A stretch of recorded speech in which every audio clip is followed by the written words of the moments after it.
Okay. Oh, All right. baby, now we are We'll come off that way. apart. There's nothing we can do in a different place. I see another. Good afternoon, everyone. We're going to start our program now. Everyone, I know you're still kind of finishing up lunch, so please feel free to continue eating. And we're going to get going here, though, because we do have a very distinguished speaker today. I want to make sure we give him plenty of time. Good afternoon. My name's John Rose. I'm the deputy on AIAA's Public Policy Committee. I hope you've enjoyed the first morning of SciTech as much as I have, especially our plenary speaker, Robbie Samantha Roy, who's down here in the front, followed by the Forum 360 panel on our nation's aerospace technology roadmaps. Both sessions gave us a good sense of where our community is heading in future years. Today's lecture, named in honor of William F. Durand, the first civilian chair of the National Advisory Committee on Aeronautics, is made possible this year through the generosity of Lockheed Martin Space Systems Company. We truly appreciate their generosity very much. So let's give them a round of applause, please.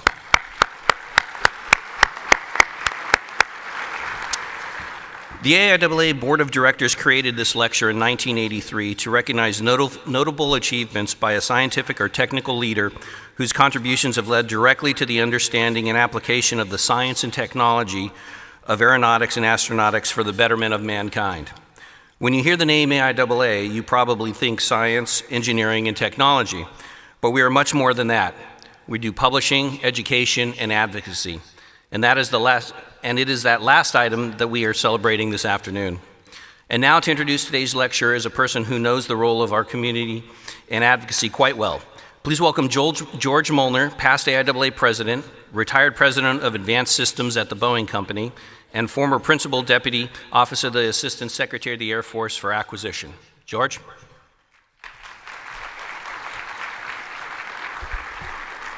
Well, thank you, John, and I'd like to start by asking all of you join me in thanking Lockheed Martin Space Systems for supporting this great event and supporting this luncheon.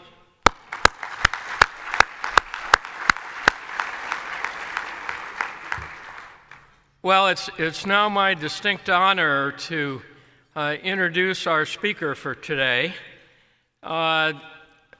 Secretary Michael Wynne, 21st Secretary of the Air Force, has a long and distinguished career in public service. Obviously, as the Secretary of the Air Force, but prior to that, he served as the Undersecretary of Defense for Acquisition, Technology, and Logistics within the OSD staff. I think all of you understand the responsibilities there. He has a long and distinguished career within the defense industry, has had responsibilities for everything including F-16, Abrams tanks, and was responsible for and ran as president of Space Systems, responsible for the Atlas and Titan launch vehicles. His background, unfortunately, I'm going to tell you he's a graduate of the U.S. Military Academy, but he did have a tour as an astronautics instructor at the Air Force Academy also, and spent his early years as a young officer within the United States Air Force. I've had the great privilege to work with the Honorable Michael Wynne, and I can tell you there is nobody better suited to address us today. Secretary Wynne.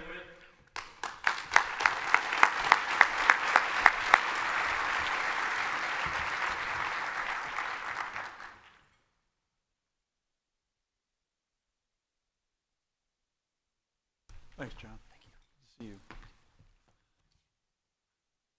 What a great day to be a member of AIAA, right?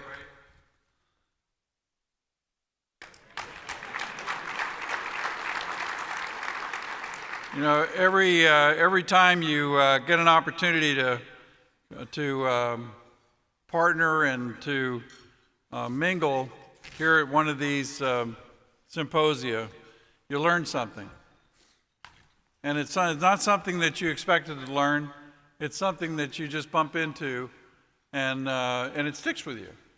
And that is, I think, one of the most interesting features of an AIAA convention or symposium. My thanks to the AIAA for having me today, and to the selection committee for placing me in the distinguished company of prior recipients of this award. My thoughts actually turn to them, as they set a standard that truly inspires not just service, but distinguished service. It is said in Japan that the best day of service is when the emperor places the sword on both shoulders and welcomes one to government. After that, it's all downhill until you're asked to leave. This is a bit like being a boater, where the best day of your life being when a boat is first purchased, and the second best day is when it's sold. My initial thought on being asked to step up to service was reminiscent of a cartoon figure I remember, Rex the dog, seen on a high wire, spinning plates and balancing artifacts, with the caption reading, "Rex knew that he was an old dog and that this was a new trick." Truly, the initial process is somewhat daunting. For all of the questioning of friends and neighbors, one of our neighbors at a vacation condo here in Florida stopped us one day and asked, "Are you all okay?" I think they were surprised that we were not in jail, as they had been brusquely interviewed by agents.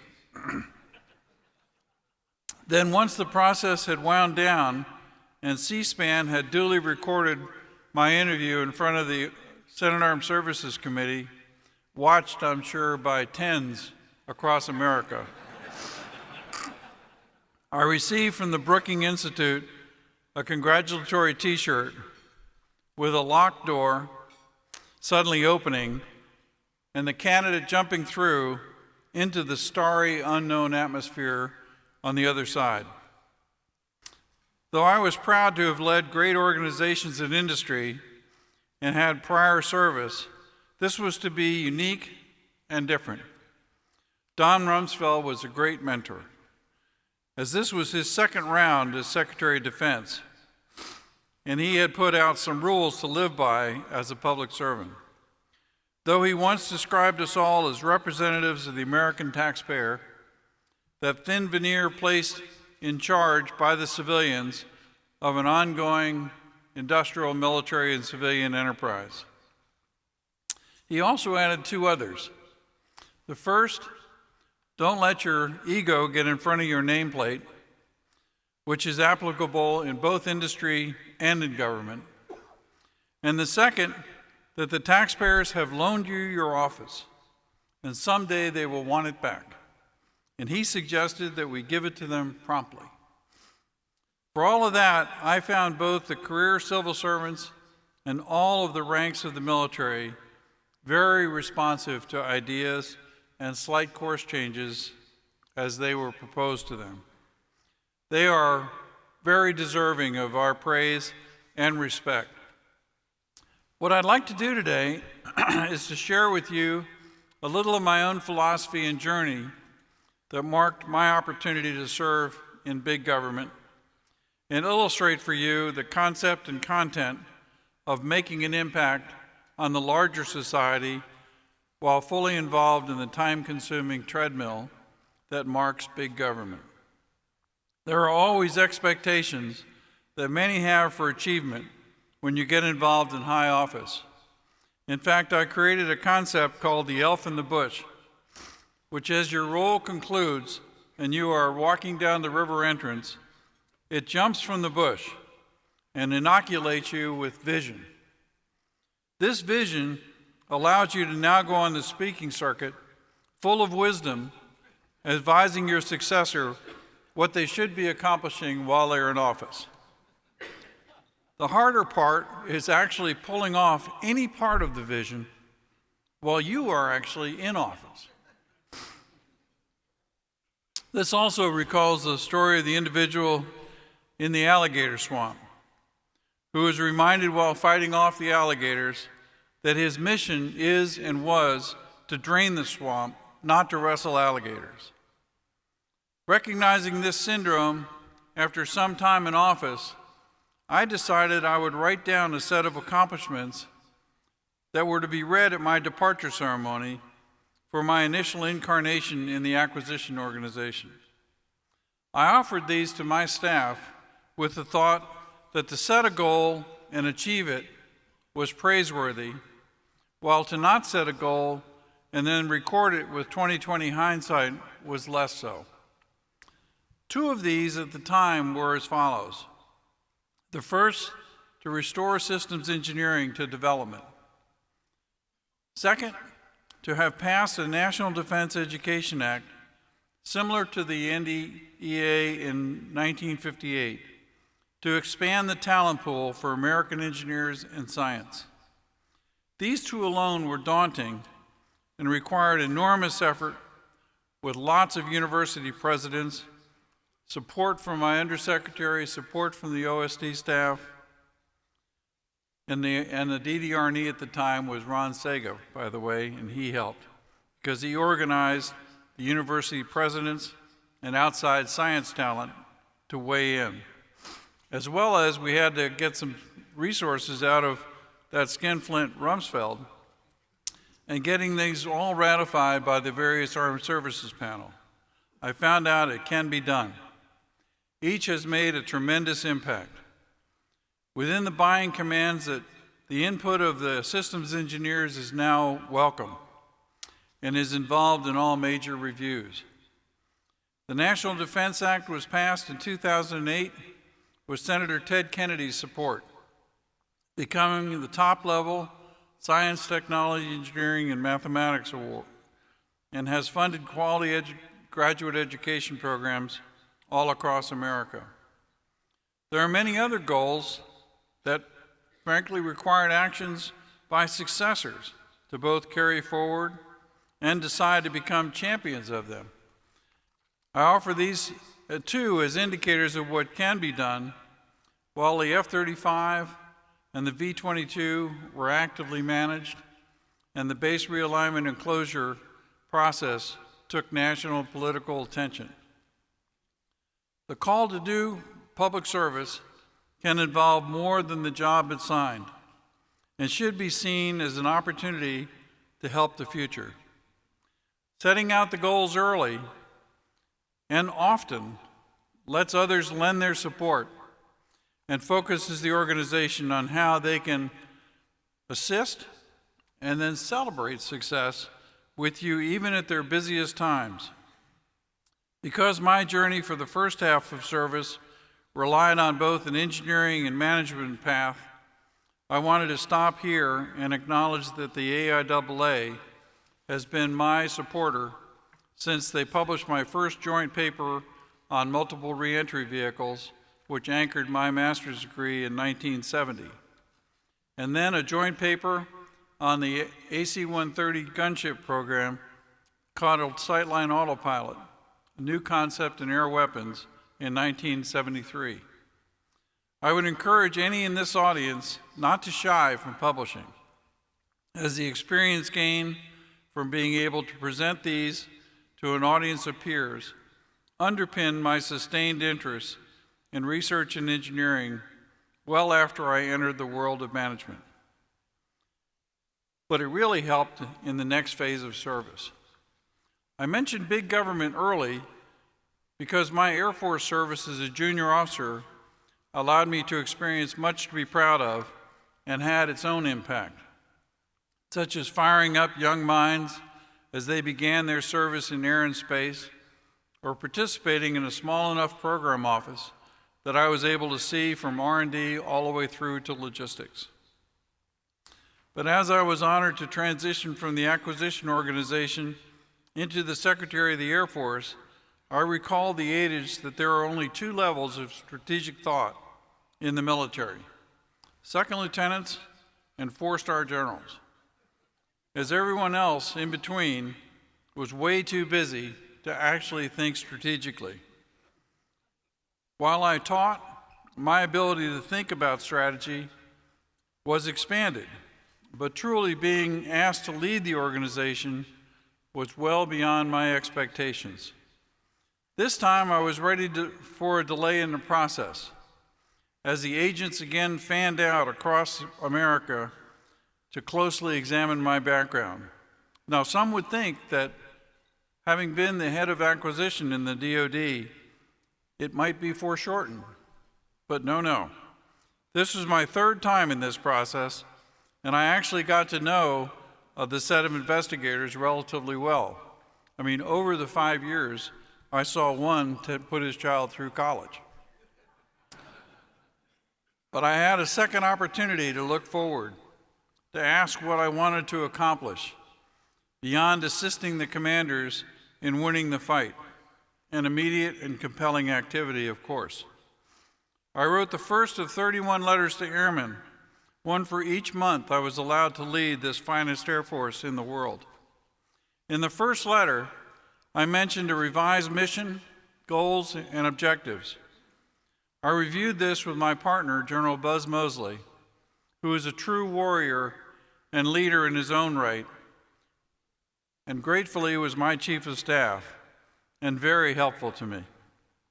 Later, with the support of the organization, we put all of these on a wallet-sized card, and I brought some with me today that you're welcome to and can be picked up here on the steps up to the podium.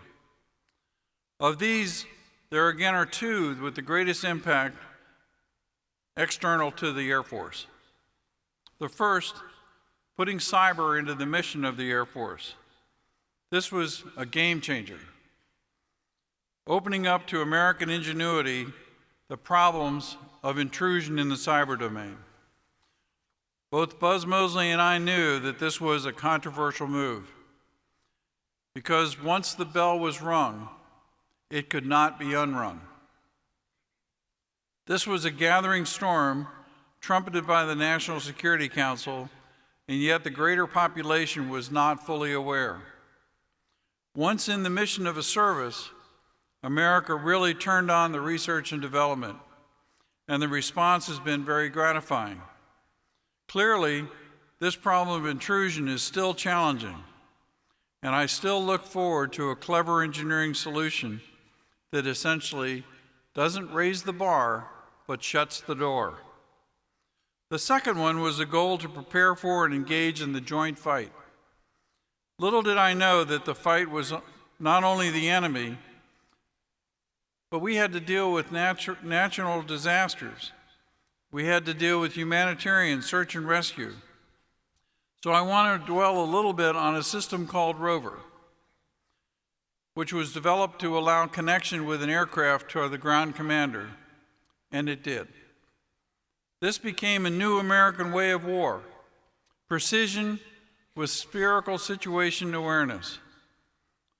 Then an enterprising airman, Colonel Greg Harbin, took the hardened laptop and some Predator tracking cameras to New Orleans during the aftermath of Katrina and helped first responders there find flood-stranded citizens. Greg wasn't allowed to fly Predators, so Greg went to the 57th story of the Hilton and tied one Predator camera on looking out at a street, and then went 90 degrees and put another one there. And then he went with the police, because now you can track across neighborhoods. They loved it, as you can imagine. So this helped first responders end finding of stranded citizens throughout the city. The same connection then allowed forest fighters to be advised about dangers behind them as well as in front. That transition of this technology started with military drones, has now been accepted by the Civil Air Patrol, and greatly enhances their capability to conduct search and rescues in the forest, both here in the U.S. and elsewhere. Here I want to point out the effect that one can have by pushing an area of research and then allowing those involved to creatively think on their own to extract the maximum effect of the technology. I'll begin to close by recalling a cartoon that underscores the impact that technology can have. I remember this one because there was a standing army out front. and the king was addressing them. And then behind the staging tent was his staff was examining a Gatling gun. They sent a messenger out. The king turned to the staff messenger and said, "I have no time to talk with some salesman. You know I have a war to fight." And on they went, off to battle. Though this gives the game away with my linkage to both industry and AIAA, the R&D roots of the organization are clear. I'd like to now share my philosophy of supportive service from a part of a book on the Toyota manufacturing system. It addresses one responsibility of service in a leadership position to search out and remove barriers to the success of the organization and the elements within. This is true service, and one that I can commend to you. This can't be about simply what one person can do, but multiplied by the many that are motivated to assist. What I have tried to illustrate here is that anything that I have wanted to accomplish during my term in public service was not without a dedicated and driven organization that in some cases risked a little and worked a lot to foster and achieve some truly remarkable outcomes. I'd like to salute all of those that serve with me, as I always learn from them and am humbled by their own service. Mistakes? Oh, there were many, and some quite widely known. Yes, you need leadership that allows for some failings and appreciates that sometimes objectives are not always precisely parallel. All in all, my service was filled with pride, and thus, no matter what the end is, a parade or getting thrown in the Potomac, I would always say to rise up and say proud to serve. What I have talked of here, and more that I haven't been able to illustrate, were as a result of a total team effort. That said, I would again commend to you some characteristics that perhaps you can use in your own career. Respect for those you are privileged to work with. Reaching for goals and objectives beyond the everyday. Communicating with the organization how they can best help. Giving the credit back to all that you can reach, for without their assistance and the work they perform, the task in public service can be very lonely. Again, I am humbled by this award. I thank the AIAA for providing me again a podium for discussion, and thanks to you all for listening to a little of my journey, and I hope it inspired more than a few of you to your own journey in public service. Thank you very much. Mike, thank you very, very much. Well, in behalf of all of us here and the AIAA overall, I'd like to thank Secretary Wynne. Hopefully his comments have inspired many of you in this audience to look forward to a career in public service. At this time, I'd like to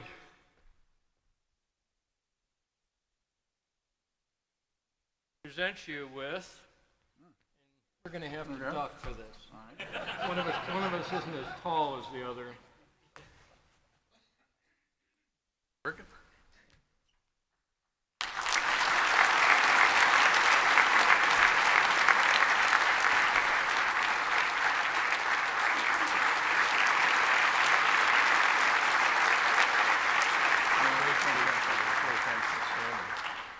We'll send these to you if you like.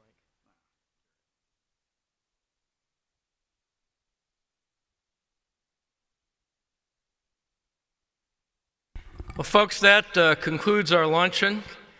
2 o'clock, the sessions will begin again. Again, I'd like to thank you all and thank Lockheed Martin Space Systems for sponsoring this event.